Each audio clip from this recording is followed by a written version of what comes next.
All right, welcome to today's session, Market Builders versus Market Destroyers. We've been looking at what constitutes lasting success and how to achieve it.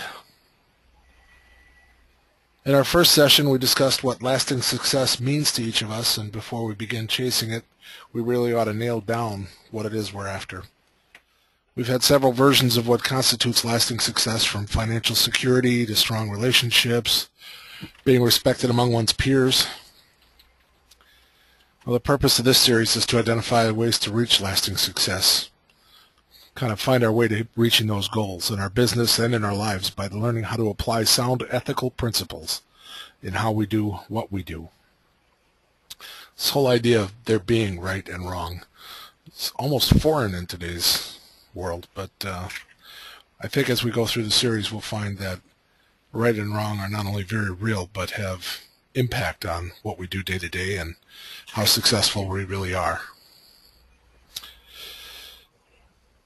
In last week's session, we discussed how market builders use innovation to build up their business. Businesses, their customers, businesses who supply them, and other businesses that just benefit from their innovation. Even competitors can benefit from this type of business practice. When innovators build markets, competition thrives. Just look at what Apple and Microsoft have been able to do for the computing market through their continuous innovation. How many jobs, how many millionaires are there because of the software industry that's grown up around personal computing?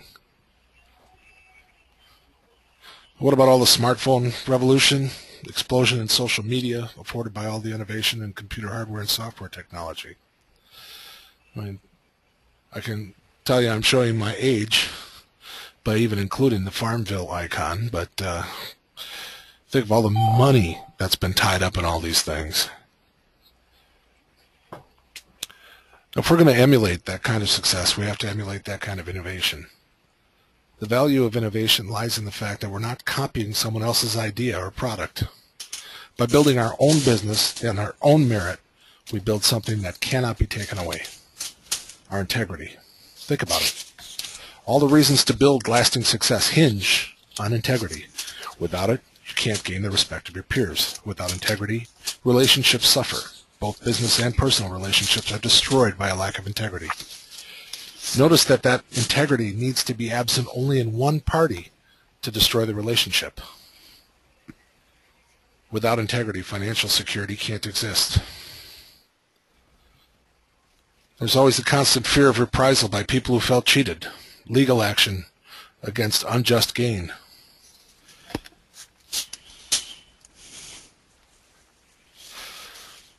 So what we're really talking about is building our lives and businesses around an ethical system, a system of core beliefs that guide our actions in day-to-day decision-making. That's really a big order. I mean, it seems like an awful lot to tackle in a Tuesday afternoon meeting, sitting around our computers in a fence supply manufacturing plant, but it's something that we as individuals, as people, all need to do. It's not something we're going to be able to do in 3 or 4 sessions. As a matter of fact, for most of us, it's all we can do to cram it into our entire life. These are just guideposts. These sessions are designed to point us in the right direction. Give us an opportunity to hold one another accountable by upholding what ought to be in the face of what is, so that we can see the difference and alter our course accordingly.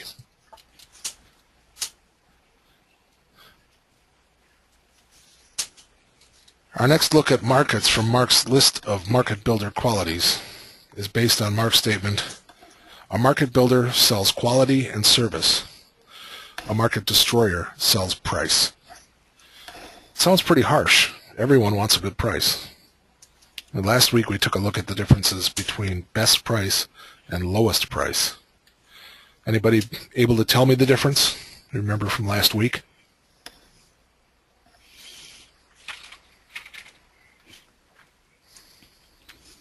There's lowest price isn't always the best price because you're losing value. All right. So value is the difference? Yes.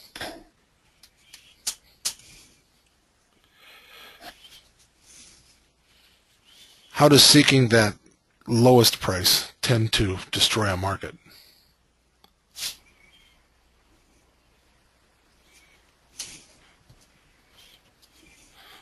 Then everything is price driven, not value driven. And the value drops right out of the market. Yes. All right, we'll talk a little bit more about that as we go.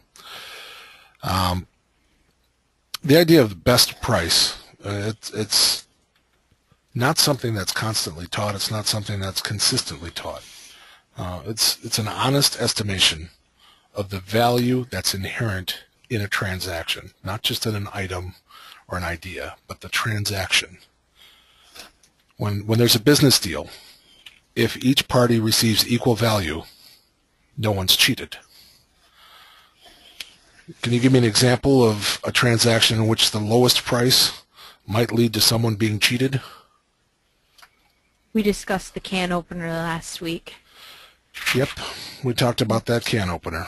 Let's take Mark. another look at that. Yeah. Who was cheated? Mark. Mark was cheated in the transaction surrounding his can opener?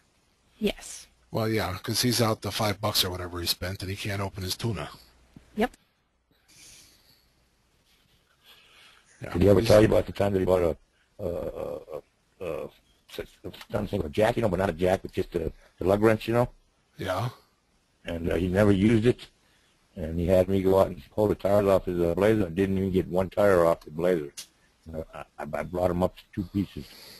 It was all rusted inside of it. I guess you just don't know your own strength. No, it was rusted. It was brand spanking new, never used. Straight And from I couldn't China. even get, I couldn't even get one tire off of it. Right out of the box. It broke. Well, I found a bunch of different kinds of can openers here, and one of these pretty much depicts the one that Mark had that disintegrated in his hands. So we decided that Mark is obviously out $5. He got cheated. What about the guy who used to make good can openers?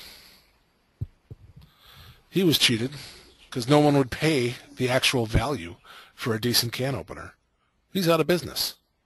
As long as these cheaper ones are available and people don't know the difference, they're going to buy the cheap one.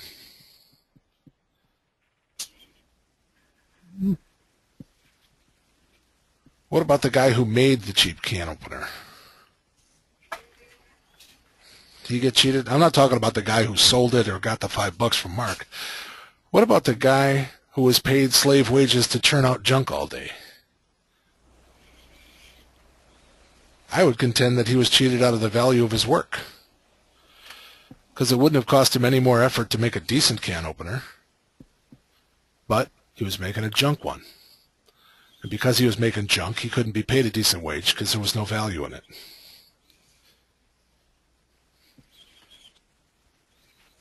What about the guy who walked away with all the money? The guy who made money on the deal? Well, that guy I'd call a thief. He didn't make anything but a piece of junk he called a can opener that couldn't. The money he pocketed was stolen from the first 3 guys we just talked about. The end result was he walked away with the money, but at what price? We talked a little bit about it last week, that the market is destroyed and nobody's going to buy those can openers anymore, and it's going to be a while before somebody who can make a good one or will make a good one gets back into the business. There's other costs. Mark's never going to buy a can opener from China again. He's never going to buy from that guy. In fact, he's not even going to shop where he bought that thing. So not only is the guy who made it out, the store that sold it is out, the people who work for the store that sold it are out. This is an ever-widening ripple in that pool. It's more than just somebody made a cheap product and sold it at the lowest price possible. So let's talk a little bit about best price. I'd say it would be a safe bet to say that best price would include the idea of true value. More clearly put, it would be the lowest price that allows all the parties to profit from that transaction. It'd also be right to say that a market destroyer is one who sells based purely on lowest price. Can the same be said for someone who buys based purely on lowest price? If I decide that I'm only going to buy something if it's the absolute lowest price I can get it at, does that make me a destroyer? Well, it depends. Whenever you compare price to value, you have to make sure that you're actually comparing apples to apples. If I'm buying the exact same hinge from the exact same manufacturer and getting a lower price from one distributor than from another, then the only factor I need to look for is service. I've already decided that the quality of that hinge is right because I'm looking at the same hinge at both places. So I'm looking for service. Am I going to be able to live with the service offered by the cheaper priced vendor? I'd say yeah. If yes, I should buy the cheaper hinge. That's not destroying a market. It's actually helping the market to be more efficient. It frees more money or more value for other purposes in the market. It expands that market. Service is important when you're comparing identical items. And we talked about quality before, and I'm sure we'll talk about it again.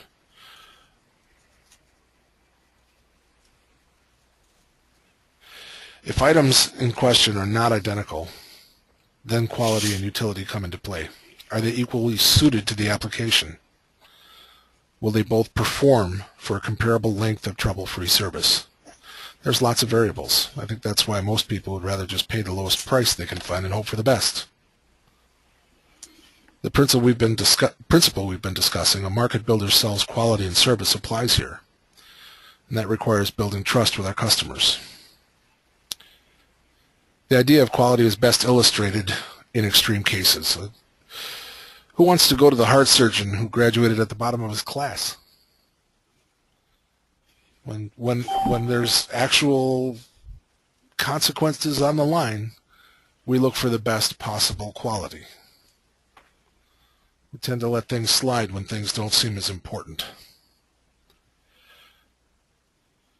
And the same concept applies in business. Who wants to buy the services of the worst contractor or the poorest craftsman? Who wants to buy a product that's not likely to do the job for a satisfactory period of time?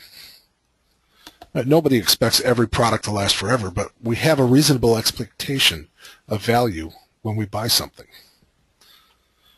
You think Mark would have gotten upset if the can opener he bought had lasted for a few trips and then broke? Yeah, probably. He's an ornery guy. but he would probably have figured that the can opener he bought was defective. Right. You figured if he paid $5 for it, then it's worth $5. Yeah, and if he got $5 worth of utility out of it, he'd probably say, okay, well, I'll go get another one. And he might even buy the same kind, figuring, what's the chance that I'm going to get 2 bad ones in a row? Only after a couple of bad experiences would the average consumer figure out that the problem wasn't the particular item, but the market destroyer who was making and selling the product that was the problem.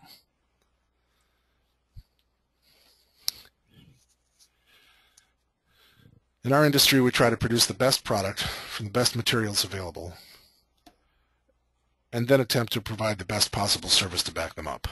Service includes educating the end user as to the value inherent in using superior materials, and then installing them using the best practices, and then standing behind the product with a 100% guarantee.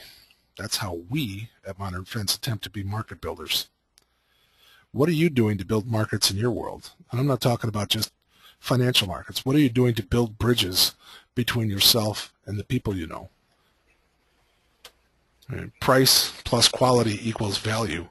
That applies in our own life. What we're willing to give up for something. Not just money, but time, effort, thought, care. Plus the quality of what we're giving equals the value that we place in it and the value that others will see in it.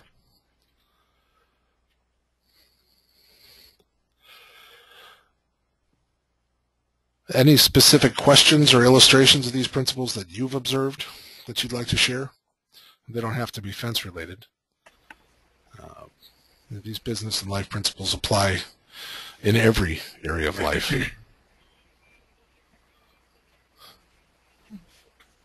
Well, to sell something that has value, and in the value, the company making it has to have a little profit too, so they're around 20 years from now when you want to replace it or you want to get another one, so that value is there. That's right, and we talked about that a little bit last week, how when you're a market destroyer, you don't give any thought to tomorrow. The whole idea is make the buck today, and who cares if I can't sell this product tomorrow? I'll just go rip off somebody else's idea and sell a different product tomorrow. Meanwhile, the poor schmuck who bought the first one now needs to replace it, and there's nowhere to go, because not only has the market destroyer gotten out of the business of selling it because nobody's buying it anymore, but he's managed to run all of the legitimate manufacturers of that product out of business. So now there's this great void. And yes, the market tends to correct, but it takes time. If you wiped out every automobile manufacturer in the world tomorrow, it would probably take 5 to 10 years before everybody was, landing on their feet, because there were no more cars left. They were all worn out. Well, it would take some time to rebuild that automotive industry. And the same thing goes for smaller businesses as well. You wipe out a market like that, it takes a long time to get back online and get back into that supply chain, all the items that were lost. So this is just an idea. Which guy would you rather hire? You got to have something fixed around your house, so you're going to hire this guy on the left, who looks like he's kind of got it together. I mean, at least his clothes are clean and he looks prepared. Or Mr. Fix-It, who's got a piece of cardboard holding his van window shut. I'm pretty sure that I would be sticking with the guy who actually looks like he cares about what he's doing. That's one of the topics that we're going to talk about in our next meeting. Just how we portray ourselves in the marketplace and what that says about ourselves, what we believe about ourselves, what we believe about our product, what we're representing. So that image, that company image, is something that we'll talk about in our next session. The idea that market builders tend to take themselves and their business seriously and take a long-term view of it, and because they do, they portray themselves differently. You can almost tell the difference the first time you meet them. Now, I'm not saying that you should judge a book by the cover, but I think every one of us has run into somebody that we thought, this guy just doesn't sound right, or he doesn't look right, or something about this doesn't seem right. And generally, those feelings should be paid some attention to. Those hunches are often, if not 100% correct, they at least lead us in the right direction. So I think that we've covered the idea of quality, the idea of service, and why selling price alone tends to destroy markets. We're going to take a look in our next session at trust and how it's earned by the way that we portray ourselves, the way we do things, our actions and our motives. Don't forget to be inviting your customers. I know that there were a couple who said that they wanted to be here, and for whatever reason, they did not sign in.